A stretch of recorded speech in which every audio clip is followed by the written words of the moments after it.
Hi friends, ಇವತ್ತು ಮಸ್ತ್ crispy ಮತ್ತು ಟೇಸ್ಟಿ ಬಜ್ಜಿ ಮಾಡಿದ್ದೆ. ಅದರಾಗೇನು ವಿಶೇಷ ಐತಿ ಅದಂತೂ ಕಾಮನ್ ಅನ್ಕೊತೀರಿ.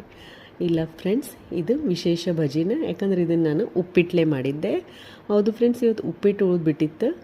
ಅದನ್ನು ಉಪಯೋಗಿಸ್ಕೊಂಡು ನಾನು ಬಜ್ಜಿ ಮಾಡಿದ್ದೆ. ಒಂದು ಮಿಕ್ಸಿಂಗ್ ಬೌಲ್ಗೆ ಉಪ್ಪಿಟ್ಟು ತೊಗೊಂಡು ಅದಕ್ಕೆ ಹೆಚ್ಚಿದ ಉಳ್ಳಾಗಡ್ಡಿ, ಕರಿಬೇವು, ಸಣ್ಣಗೆ ಹೆಚ್ಚಿದ ಕೊತ್ತಂಬರಿ, ಕಡ್ಲೆ ಹಿಟ್ಟು, ಅಕ್ಕಿ ಹಿಟ್ಟು, ಜೀರಿಗೆ, ಅಜ್ವಾಯಿನ, ಹಸಿಮೆಣ್ಸಿನ್ಕಾಯಿ ಪೇಸ್ಟ್ ಹಾಕೀನಿ, ಉಪ್ಪು ಹಾಕ್ತೀನಿ.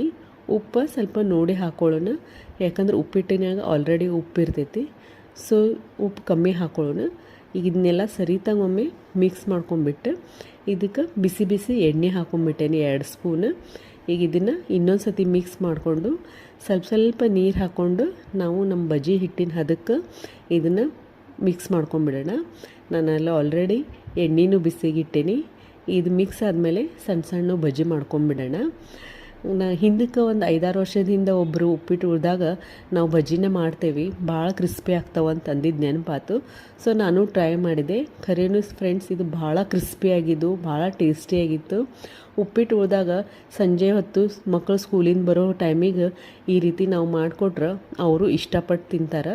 ಇದ್ರೊಳಗೆ ರವೆ ಇರೋದ್ರಿಂದ ಇದು ನಾರ್ಮಲ್ ಬಜ್ಜಿಗಿಂತ ಟೇಸ್ಟಿ ಮತ್ತು ಕ್ರಿಸ್ಪಿಯಾಗಿತ್ತು.